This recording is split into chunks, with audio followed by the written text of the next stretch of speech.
everyone. Welcome to MCN Television. I am Lisa Totamari presenting you the news roundup of India for the past week. And you're watching India This Week.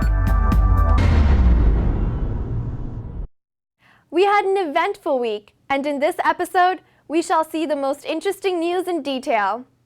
First of all, highlights of India This Week. Pranab Mukherjee celebrates 1 year as President of India. RBI squeezes liquidity further to stabilize economy. U.S. Vice President Joe Biden says expansion of H-1B visas would help skilled Indian workers. Ace shuttler Saina Nehwal fetches $120,000 in Indian badminton auction. 65 MPs write to U.S. President Obama to deny visa to Gujarat Chief Minister Narendra Modi. Lab test confirms presence of lethal pesticide in Bihar's midday meal. UDF in Kerala awaits High Command decision to solve issues. Former Union Minister and columnist Arun Nehru passes away. India is set to launch mission to Mars this year at a cost of 450 crore rupees.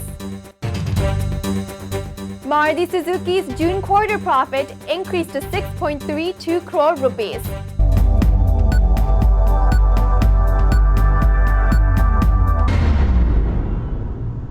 Now, news in detail.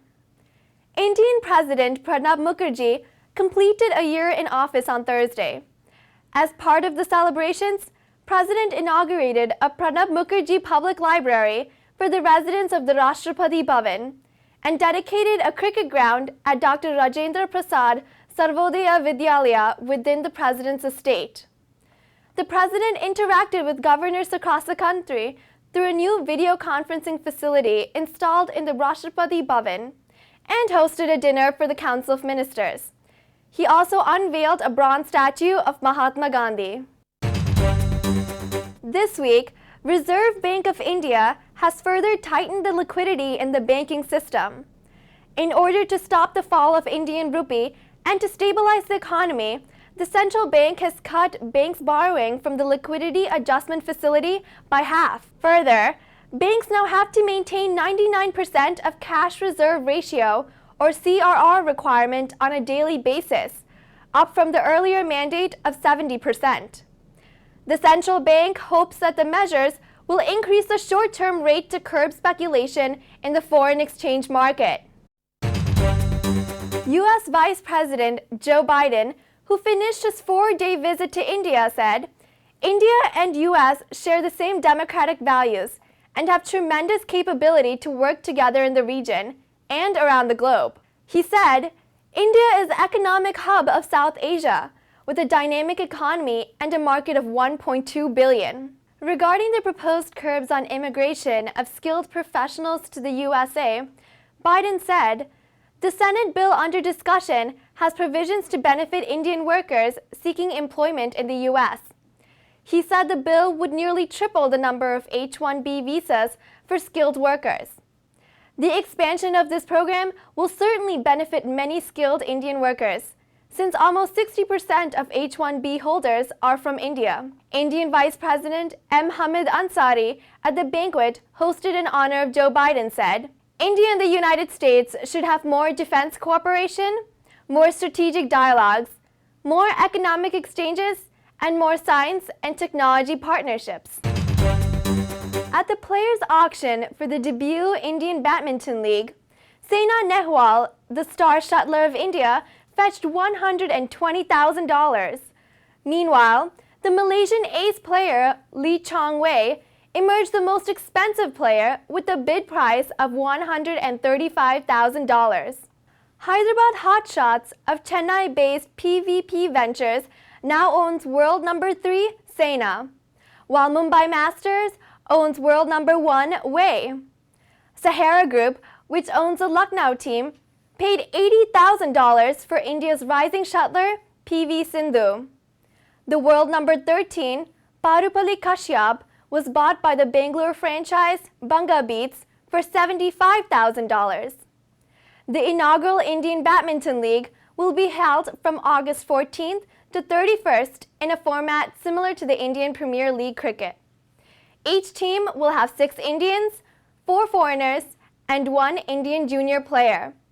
More than 150 players participated in the auction for the 66 slots. First thing which really attracted me was everyone was playing well.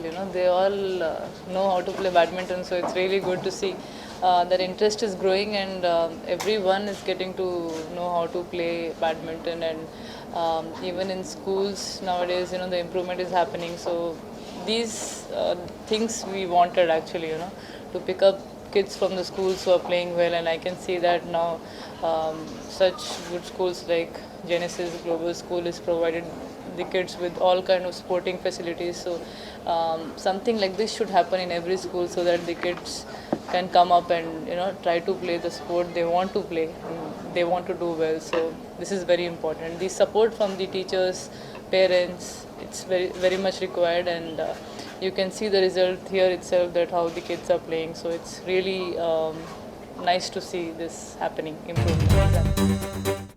A big controversy is evolving in India around a letter sent by 65 members of the parliament to U.S. President Barack Obama urging to maintain the current policy of denying visa to Gujarat's chief minister and BJP's ace election campaigner, Narendra Modi.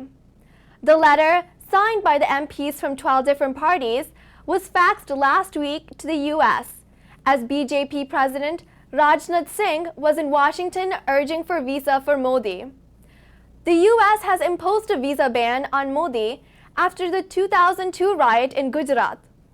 Lately, Sitaram Yechuri of Communist Party of India Marxist denied that he signed a letter to the U.S. president.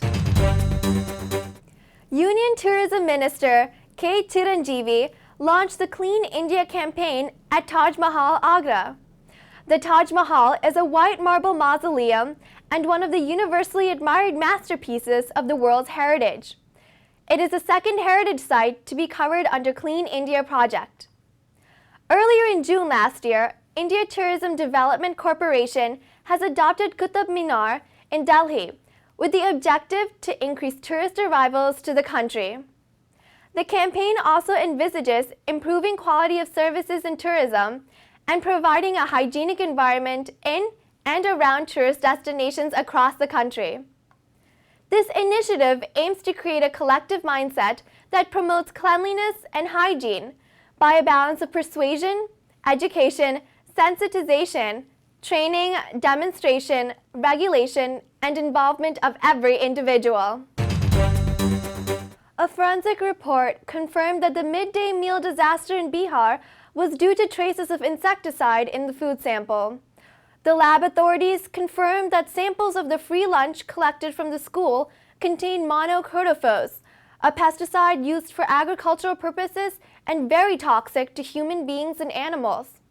According to the forensic report, the oil used to cook the meal contained the insecticide that was 5 times the strength sold in the marketplace. 23 children of 5 to 10 years were killed in the tragedy. Police arrested Meena Devi, the principal of the school, who was absconding since the incident on July 17th. Her husband is said to be the supplier of food material to the school. India This Week will resume after a short break. Stay tuned.